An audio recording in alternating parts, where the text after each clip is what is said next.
decía que es un placer moderar una mesa de este nivel y con estos amigos aquí.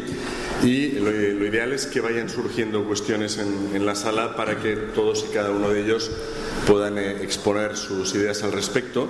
Pero como se suele hacer en las mesas redondas, y mientras la gente va pensando lo que quieren decir, pues vamos a calentar un poco motores y voy a hacer una pregunta directa a cada uno de los ponentes, aprovechando un poco el orden de intervención en programa.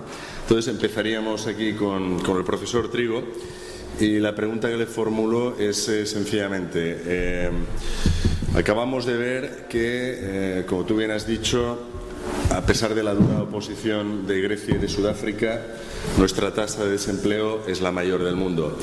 La pregunta es, ¿tú te crees los datos oficiales de desempleo que hay en España? Sí, tal como está hecha la pauta, sí. Si llamas de personas en paro a las que dicen estar en paro, pues está bien, es correcta.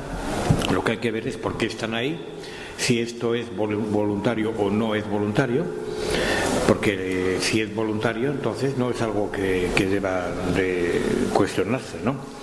La verdad es que hay muchas cosas que hacer para arreglar ese tipo de cosas. Una persona que está viviendo del dinero que recibe del Estado sin dar nada a cambio puede estar muchas veces también trabajando, con lo cual se siente muy inteligente, pero está engañando a todos los demás y está haciendo que todos perdamos competitividad. Esto es muy difícil de arreglar, tremendamente difícil, y para ello lo que hace falta es una pauta de sinceridad entre unos y otros, y entonces la gente dirá quién es el que está haciendo mal las cosas.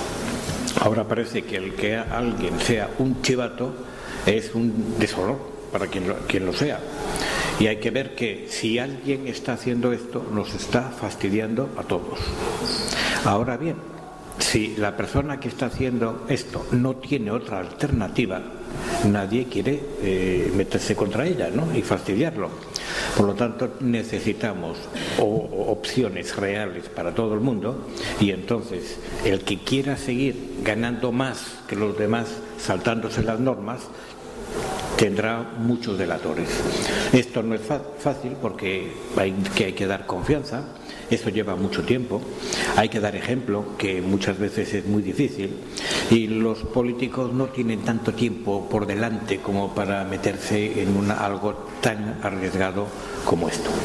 Muy bien, muchas gracias, Joaquín. Vamos con Tim.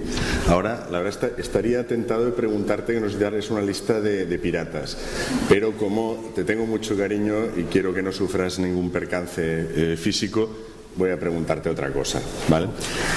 La pregunta sería la siguiente. Tus estudios sobre el tema de las grandes crisis y las grandes recesiones demuestran con total claridad que la productividad y la tecnología son los únicos factores que hacen crecer a una economía. ¿Cómo es posible que en España los dos factores están prácticamente siempre fuera del debate? Y adicionalmente, ¿y cómo vincular esto al dato que todos conocemos de que España seguramente es el segundo país del mundo en el cual se trabajan más horas por trabajador y año? Sí.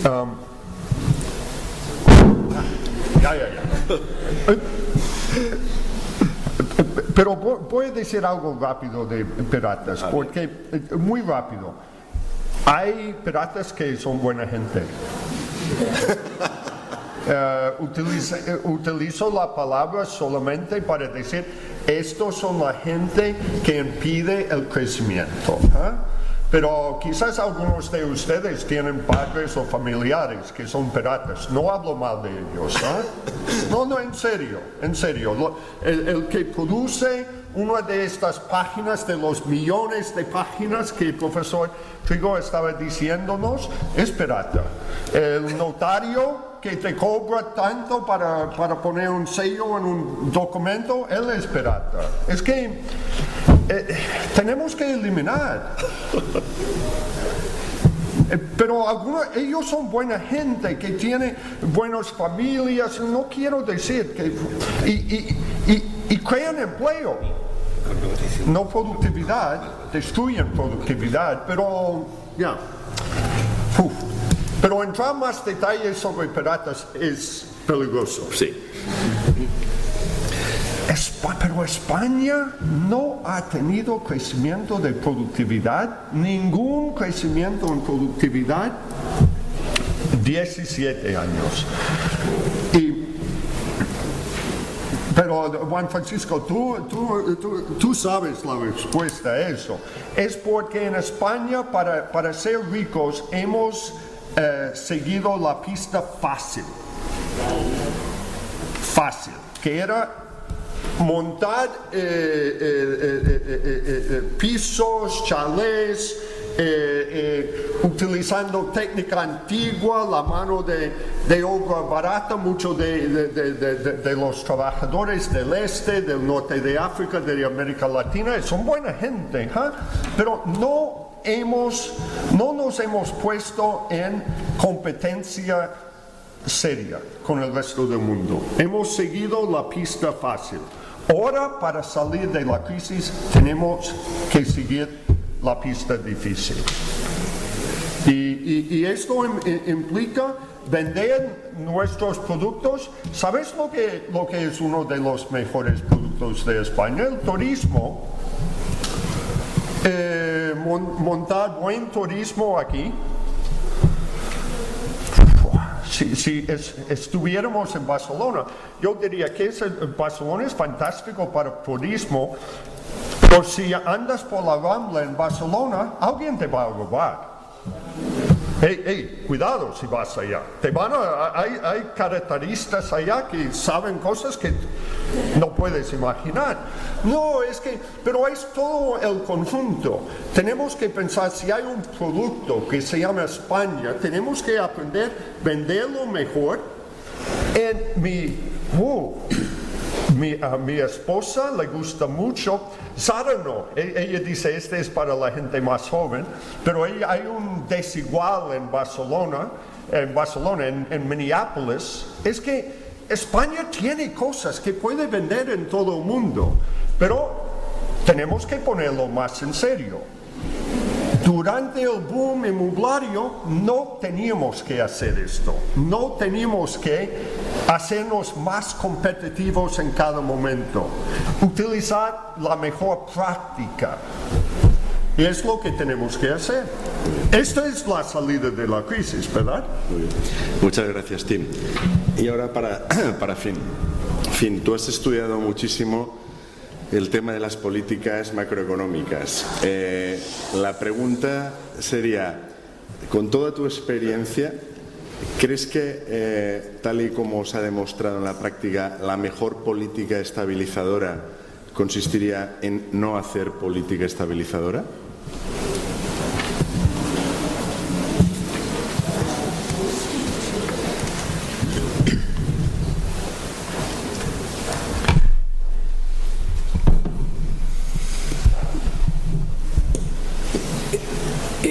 If I were serious about the term economic policy, I would say, as far as I can tell, at the moment there is no economic policy. Economic policy is a plan for what to do, not just this year, but many years into the future. I don't see that kind of policy being discussed. Everything seems to be responding to the short run, which is a sign that there is not really a well-articulated policy. So as a consequence, I have to say that the policy that could be pursued could be improved dramatically. Muy bien, muchísimas gracias.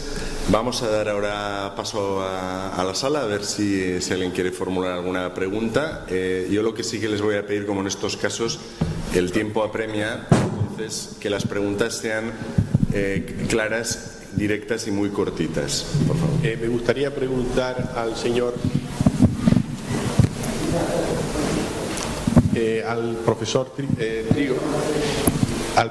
Trigo, de la relación de temas, de soluciones que había planteado, si me pudiera enumerar las tres que considera de mayor importancia y si tiene algún tipo de evaluación cuantitativa de esas tres, el efecto que tendrían en estos momentos. Gracias. La verdad es que se mezclan unas con otras y es muy difícil. Ahora, se mezclan unas con otras y a muchas de ellas están ligadas. Pero creo que una muy importante sería arreglar bien el tema laboral. En primer lugar, esto nos ayudaría bastante a recuperar competitividad. En segundo lugar, tiene que reducir drásticamente los distintos niveles que hay en las administraciones públicas, cosa en la que no están haciendo casi nada.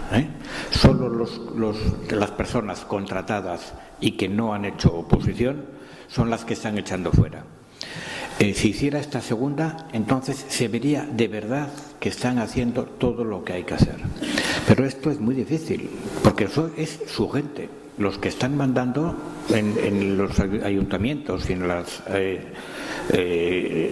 comunidades autónomas son políticos. Por lo tanto, es muy difícil que se vayan de allá, porque ahí también generan recursos para los partidos. Y luego la tercera sería también que eliminar todas las empresas públicas y venderlas. Están haciendo algo ahora con paradores, no con todos, con algunos, ¿no? Porque la gente que trabaja allí, trabaje o no trabaje, cobra igual.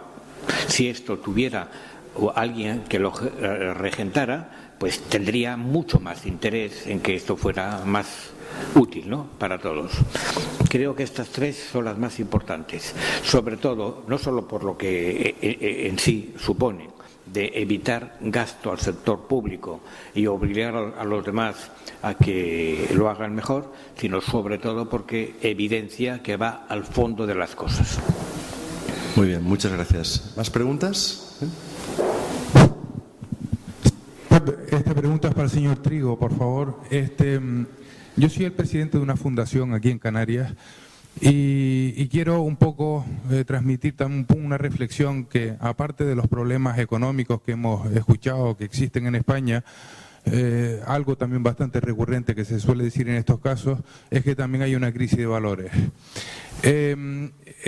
Como fundación, nosotros tenemos un interés muy concreto de personas voluntarias para poder engrosar esta fundación para hacer una serie de trabajos que nos podrían venir bien a toda una sociedad aquí en Canarias. Parece ser que desde el Ministerio ha habido alguna directiva en esa línea, en tanto que nosotros podamos contratar a personas que están cobrando el subsidio de desempleo y que por ese mismo importe podrían perfectamente hacer un trabajo para la comunidad. ¿Usted me puede decir esa ley, esos rumores que yo he oído, esos reglamentos que pueden haber existido por parte del Ministerio, hoy en día puedan ser una realidad de manera que podamos nosotros contratar ese tipo de personas? Bueno, están dándole muchas vueltas a estas cosas. Para empezar, tendríamos que ponernos de acuerdo en qué son valores, ¿no? Porque mucha gente habla de valores y no es lo mismo valores bursarios de bolsa que de otras cosas, ¿no? Y se mezclan las cosas. Yo creo que un valor es algo que es bueno para la persona que lo realiza y para los demás, a la vez. Y los demás son todos, no para unos pocos. Si esto lo miramos bien, es bastante fácil entender que todo lo que hagamos basados en valores es bueno para nosotros y bueno para los demás. Si solo es bueno para uno, no. Y si tú te estás haciendo sacrificios por los demás, tampoco es muy bueno, porque dejarás de hacerles los servicios que les estás dando ahora. Creo que para estas cosas lo mejor es ir directamente al Ministerio, explicarles esto. La gente que está en el Ministerio no está en la calle, no ve, no siente las carencias que hay, las posibilidades que hay. Y si se plantea claramente claramente, es posible convencerles. Es posible, no es nada fácil, porque todo lo que han visto son cosas de gente que hacía turismo gracias a este tipo de cosas en el tercer mundo y demás. Y eso, bueno, pues en el gobierno anterior se llevó millones y millones de euros. Los que están ahora se han dado cuenta de que no pueden darlo a todos los que lo digan, y entonces hay que evidenciar que lo que se está haciendo se hace por valores. ¿Y qué tipo de valores son y a quién benefician? Si esto se hace bien, hay una posibilidad, pero de entrada están bastante escépticos respecto a esto. Ahora bien, saben que esto queda muy bien en la prensa y eso a un político le chifla, salir en la prensa diciendo que hace algo bueno por la comunidad. Bueno, habrá que conjugar una cosa con la otra, pero de entrada, dinero para esto, tendrán algo puramente testimonial y va a haber bofetadas por ese dinero. Muy bien, gracias. ¿Más preguntas?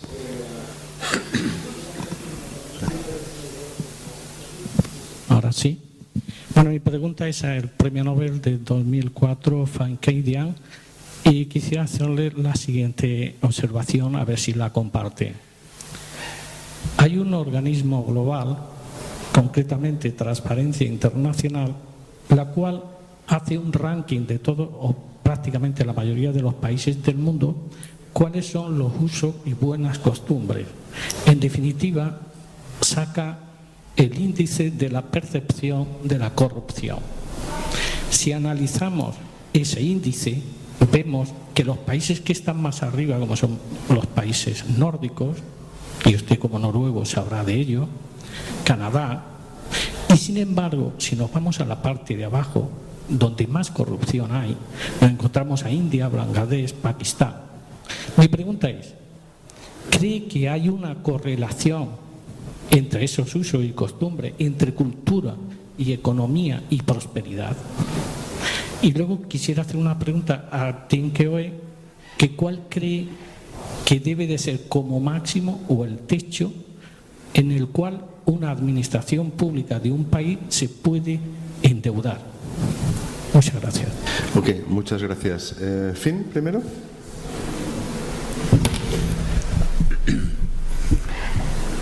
I couldn't agree more with what you said about the index of corruption and so on. I think it's broader than that. It relates to the kinds of institutions there are in those nations. Tim talked about that. I think that's extremely important for growth of nations. Unfortunately, there are many sad cases. Sub-Saharan Africa, for example. I'll show some pictures in a little while. The income per capita is on the order of 1/50th of that in the more developed nations. Norway is sort of an interesting case because just to give an example of how politics works in an important area, Norway was fortunate enough to discover oil in the North Sea in the early 1970s. Norway decided to save most of the proceeds for future generations. So they implemented a decision rule to be used for decades to come, and this decision rules specified exactly how much of the oil revenue you could use in any given year. There is tremendous political pressure on any existing government to use more. People will point out long waiting lines for certain kinds of surgery in hospitals. One could build more kindergartens and so on. Plenty of things you could spend the oil fund on. Instead, and I would say rather amazingly, In Norway, there have been various governments, from the Labour Party in charge, relatively leftist party, to a coalition of more rightist parties. They have not touched this decision rule. To me, that's an example of a very successful institutionalized party system where there's transparency and it's possible to look forward with a great deal of certainty. The opposite, of course, is true in many countries in the world.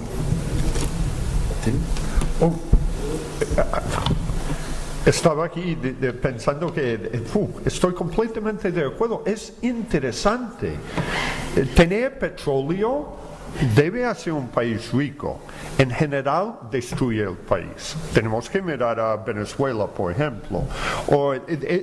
Es un fenómeno. Se llama la curse. ¿Cómo se dice curse? Maldición. La maldición de petróleo. Tener petróleo en general es algo malo porque destruye la política, genera corrupción, genera riqueza sin tener que trabajar. Y es que Venezuela hace 50 años era el país más rico de América Latina, más que Argentina. Y el petróleo ha destruido el país. Mira el caso de Noruega. Todavía continúa uno de los países más ricos porque ahora los fondos de petróleo y no deja esto a destruir la política. Es que sí, esto es lo que Finn llama política. Lo que tenemos en España no es política, porque no es consistente mirando hacia el futuro.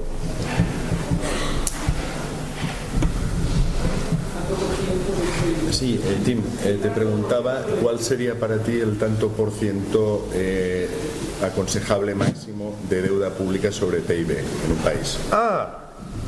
No, este es interesante. El gran problema en España no es el nivel de deuda. Es que tengo un modelo de esto con mi amigo Juan Carlos Conesa en la Autónoma en Barcelona.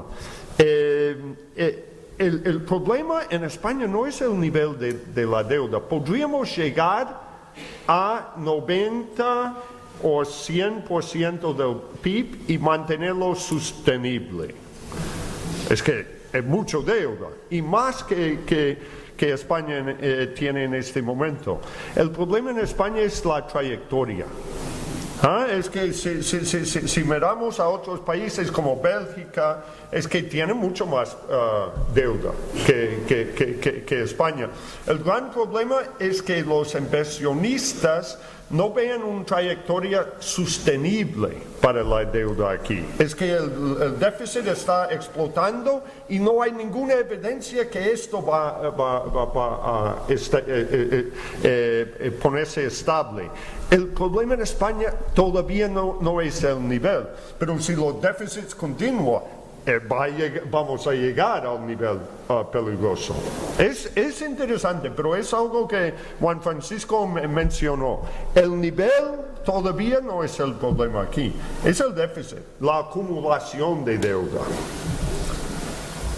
Muy bien, muchas gracias. ¿Más preguntas, por favor, por allí? ¿Sí? Bien, buenos días. En primer lugar, felicitarles porque, no sé, será que yo no soy tan docto en economía y parece que también por los medios de comunicación parece ser complejo el problema. Pero felicitarles porque nos han hablado claro, nos han hablado sobre cosas muy concretas que se podrían hacer, pero que desde las políticas distintas no se hacen. Pues, en primer lugar, felicitarles porque aquí habemos alumnos de segundo de bachillerato, también de alumnos de primero, segundo de grado y demás, y a mí es que dudas no se me han quedado casi ninguna de lo que habría que ser y por qué ha venido el problema. Otro asunto es, como nos decía también alguno de ustedes, los políticos, ¿no? Bueno, pues para ello una alumna pues quería también hacerles una pregunta a la mesa y que la puedan responder. Hola. Mi pregunta era para Juan Corona. Era que el gobierno, ¿por qué se centraliza en solo hacer recortes en sanidad y educación, sabiendo que también puede quitar el Senado, los sueldos vitalicios y los sueldos de los políticos, bajarlo un poquito más? ¿Funciona? Vale. Bien, yo creo que, fíjate, en tu misma pregunta ya va incluida la respuesta. Todas aquellas cuestiones en las cuales la decisión dependa de un determinado colectivo de personas, siempre van a tomar decisiones favorables a ellas mismas. Entonces, por ejemplo, ¿dónde se han visto los sueldos más altos en la administración pública en España? ¿El presidente del gobierno? No. ¿Ministros? ¿Presidentes de comunidades autónomas? No. Alcaldes. Alcaldes de pueblos pequeños. Porque ellos, en una reunión de su consejo de gobierno, podían marcar cuál era su sueldo. Si tenían controlado la mayoría de los concejales, lo establecían, y había sueldos que multiplicaban por 3 el sueldo del presidente del gobierno español, ¿no?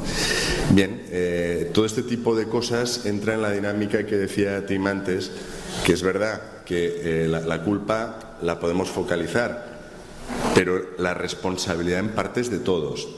Si nosotros permitimos que pase esto y nos parece normal y no decimos nada, estamos incentivando que este tipo de comportamientos se reproduzcan. Por lo tanto, este aviso contra la piratería que hacía Tim hay que entenderlo en el sentido de que sencillamente lo que hemos de hacer es pedir, sobre todo, responsabilidades máximas a los que nos dirigen. No son ellos los que nos tienen que pedir responsabilidades a nosotros. Somos nosotros los que pagamos su sueldo y los que, a través de procesos de votación, los hemos puesto ahí. Por lo tanto, tienen que responder ante nosotros. Y esto, pues que en Estados Unidos, en Noruega, la ciudadanía lo entiende, aquí no se entiende. Aquí el ciudadano piensa que es un mero súbdito y que quien manda, manda y quien ha de obedecer, obedece. El tema es al revés. Ellos están a nuestro servicio. Ahora, si no se lo hacemos saber y no les exigimos, pues de motu propio ellos no van a hacer nada para evitarlo. Ya están bien como están. Hay dos por aquí. Dos por aquí delante. Primera y segunda fila y también por allí, ¿sí? Ah, vale. Bueno. Bueno, me gustaría preguntarle al profesor Juan Corona su opinión, ya que gran parte de la población considera que recortar en educación y sanidad tiene una relación directa con recortar en bienestar. Desde mi punto de vista, a lo mejor, si recortamos en educación o, por ejemplo, permitimos a empresas privadas que adquieran parte de estas instituciones públicas, es decir, privatizar, no significa recortar directamente en bienestar. Me gustaría saber su opinión. Y además, con respecto a las palabras del profesor Tim, donde establecía que recortar era horrible, creo que si recortamos para aumentar en eficiencia o incluso para desprendernos de aquellos recursos o factores que no aportan nada a la economía, puede ser bueno. Me gustaría también conocer su opinión. Bueno, yo voy a ir muy rápido porque me gustaría que todos los miembros de la mesa la comentaran. Primero, los recortes obviamente han de ser selectivos, o sea, no se puede recortar porque sí. En segundo lugar, si somos realistas, lo que tendríamos que mirar es el resultado final. Es decir, se puede recortar sin perjudicar, que yo creo que un poco es lo que pregunta, el resultado final. Es decir, pongo un ejemplo. Un hospital público puede tener un presupuesto en un 5% inferior y puede ofrecer un servicio de superior calidad. ¿Esto es posible? Total, completa y absolutamente. Es una cuestión meramente de eficiencia. En ese sentido, evidentemente, Tim lo decía, porque si no parece que lo que se pide es recortar, recortar y recortar. Tampoco es esta la solución. Pero vamos a ver, si hay que recortar, se recorta. Se compensa ¿con qué?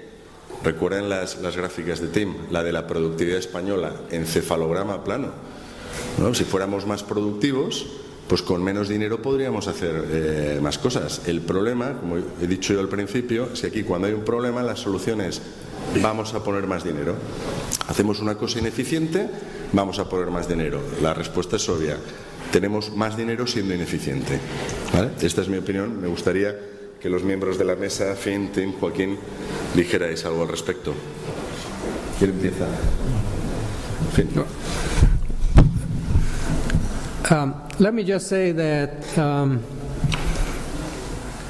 cuts to, for example, education, to support of research and development, they're very easy for politicians to do because it may seem to them that there are no immediate benefits to speak of.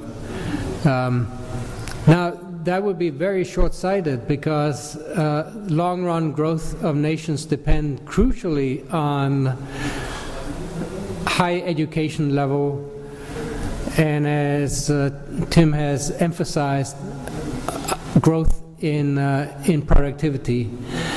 So it's very dangerous in a situation like this for politicians to be tempted to take an easy route and cut something that they think can be cut without too much immediate damage to the nation. They need to be much more far-sighted and as was said, selective, and certainly not cut the things that improve productivity in the long run. No puedo estar más de acuerdo con lo que ha dicho Juan Francisco. Yo pasaba un año en Barcelona hace 2 años, pero durante 3 meses yo iba a Madrid 3 días por semana en el AVE. Es fantástico. Es fantástico. Pero mucho más aves en España es un lujo que quizás no... es que si no hay dinero tenemos que hacer recortes. Quizás el AVE. Educación básica no. Sanidad no. ¿Por qué recortamos esto? Recortamos gastos en cosas de lujo. Y el AVE es un poco de lujo. Para gente como yo. No hay... Perfecto. Joaquín.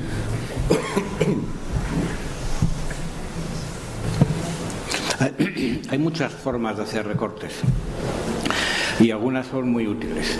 Por ejemplo, las residencias para mayores son mucho más caras, las públicas que las privadas. No son mejores, solo son más caras. Entonces sería un buen negocio vender las públicas a los que gestionan las privadas y entonces tendríamos, primero, el ingreso que recibimos por venderlas y segundo, menos coste por atender a la gente mayor. Bueno, esto habría que hacerlo sistemáticamente. El sector público es bueno en general, la gente es buena. Ahora bien, no tienen una serie de incentivos para trabajar muy intensamente y largamente. Por lo tanto, si podemos hacer lo otro siempre que los que están allí dentro no pierdan, eso quiere decir que tendríamos todas públicas, pero unos ganarían más que otros. Ahora bien, cuando se fueran yendo los que ya tienen algo asentado, habríamos de meter otros más jóvenes, ¿no? Nuevos. A estos no podríamos darles lo que tienen los anteriores. Ya tendríamos un problema. Los nuevos y los anteriores, ¿no?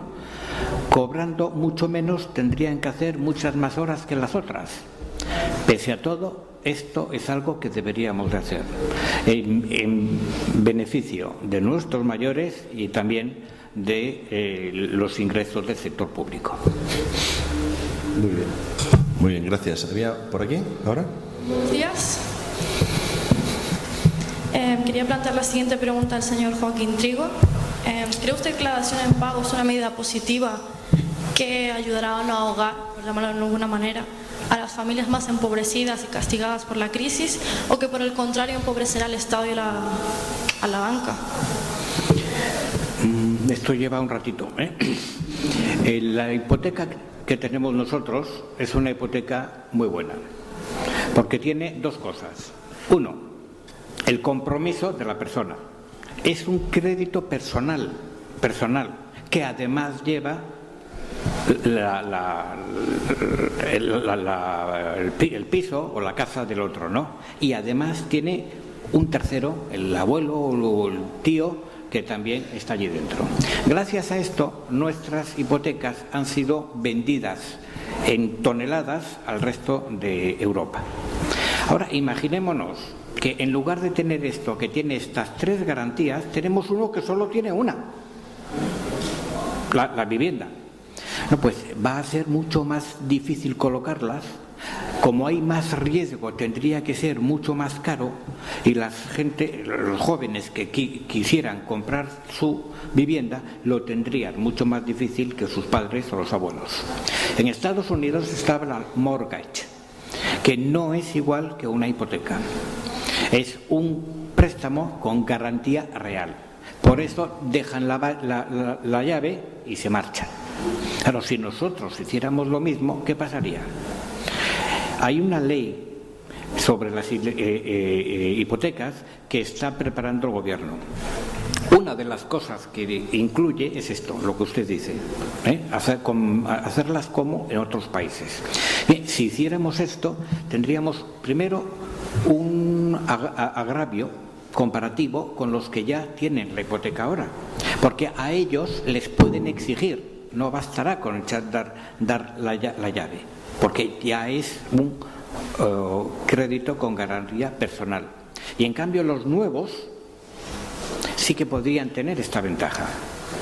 Los nuevos tendrían que pagar mucho más por esto, porque nadie en Alemania va a hacerlo, a aceptar esto, si no es con un tipo que compense el mayor riesgo que hay ahí dentro.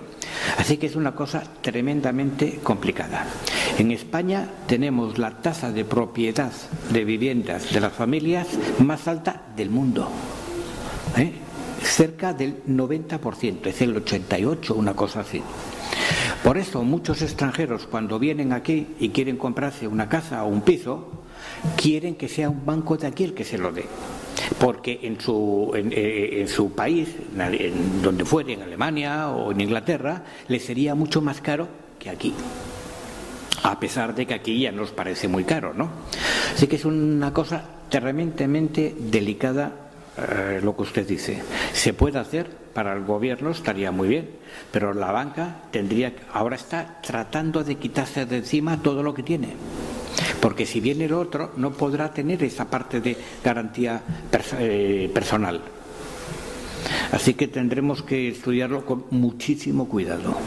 Para un político es interesante porque vacías toda la oferta de viviendas que hay, pero el problema es después qué vas a hacer cuando empiecen a devolverlas. No le contesto ni blanco ni negro, porque no puede hacerlo, pero le digo cuáles son las implicaciones de lo que ha dicho.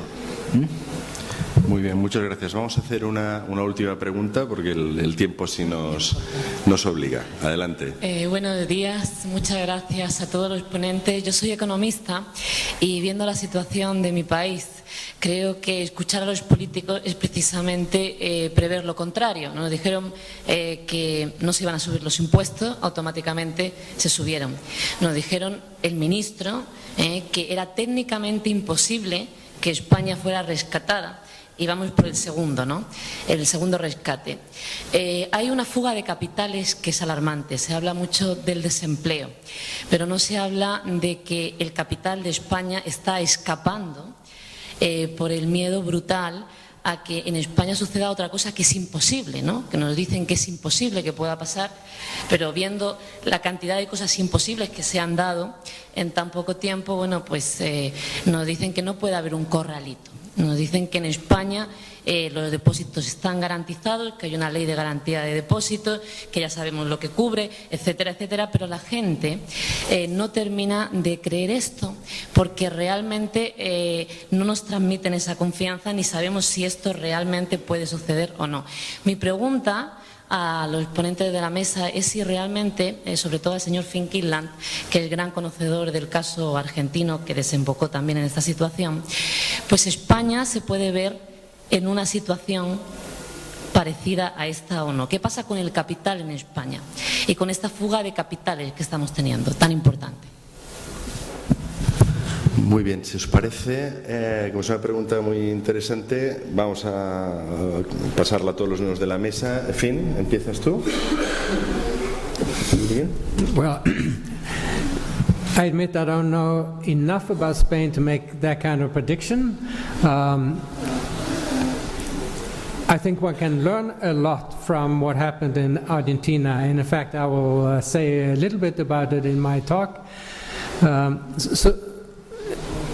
Coming from the perspective that studying other nations, successful or not so successful, there's a lot you can learn from that. So what you're asking about is something I would be concerned about, but and it's a very important issue, but I don't know enough about Spanish institutions to make a prediction that something like that could happen. I would find it rather unlikely that Spain would be as short-sighted in their policy as Argentina. Thank you. Tim? Estoy de acuerdo con Finn. Hemos aprendido de las experiencias de países en América Latina que cuando no hay dinero hay que hacer recortes, pero los gobiernos en el corto plazo pueden robar dinero y a través del sistema bancario expropiar empresas, lo que sea. Yo no veo que esto puede ocurrir aquí. El problema aquí y la fuga de capital que estás explicando es más si no hay productividad en el país, la gente no quiere invertir en el país. Y caer hacia la dirección de Grecia, esto da miedo a los inversionistas. Esa es la fuga de capital. Yo no tengo mucha confianza en el gobierno, pero que van a robarnos a través de los bancos y todo como en Argentina, yo no creo. Joaquín. Son malos, pero no tan malos. Yo creo que no tenemos riesgo de que se lleve ya el dinero, por una razón. Ya se ha ido. Entonces lo que tenemos que ver es cómo una parte de esta la podemos recuperar. En España hay muchas viviendas que son titulares de gente de fuera y que además va entrando gente y va saliendo. Por lo tanto, quiere decir que las están alquilando y están sacando un dinero con esto. Así que lo que hay que hacer es ponerles una tasa por eso, sin más. Una tasa por esto. Pero si además resulta que el titular está vinculado a un país que sirve para limpiar el dinero, entonces tiene que ser una tasa mucho más gorda. Y si es de un paraíso fiscal que todavía no está reconocido por España, todavía más. Por ejemplo, Gibraltar, donde hay muchísimo dinero español. Y además de esto habría que poner un disco alrededor con bancos que hagan exactamente lo mismo que hace Gibraltar. Ese tipo de cosas a veces hay que hacerlas. Y entonces este dinero estará donde tiene que estar y pagará lo que tiene que pagar, no como ahora. Yo simplemente añadiría esto que dice Joaquín, que al final, como estamos en un entorno global, el dinero que busca es rentabilidad. Entonces, si una persona puede invertir en España y luego resulta que los impuestos que recaen sobre esa rentabilidad le dejan una rentabilidad neta inferior a la que obtendría invirtiendo en otro país, no lo duden, el dinero invertirá en otro país, el dinero no es nacionalista, el dinero busca rentabilidad. Entonces, si uno quiere que no se le escape su dinero y atraer al de los otros, pues la política fiscal recomendada que hay que hacer, todo el mundo la sabe hace muchos años, no la voy a explicar yo ahora. Otra cosa es que convenga o interese hacerla o no, pero esa es la solución. Bien, muchas gracias a todos mis queridos colegas y amigos participantes en la mesa. Creo que han respondido directamente a las cuestiones que se han formulado. Y todavía no hemos acabado, porque nos queda ahora precisamente la intervención de Finn, que no he querido preguntarle por algunas de las cosas que sé que va a decir, porque lo bueno es que él, que es el especialista, nos las diga a todos directamente. Muchas gracias a todos.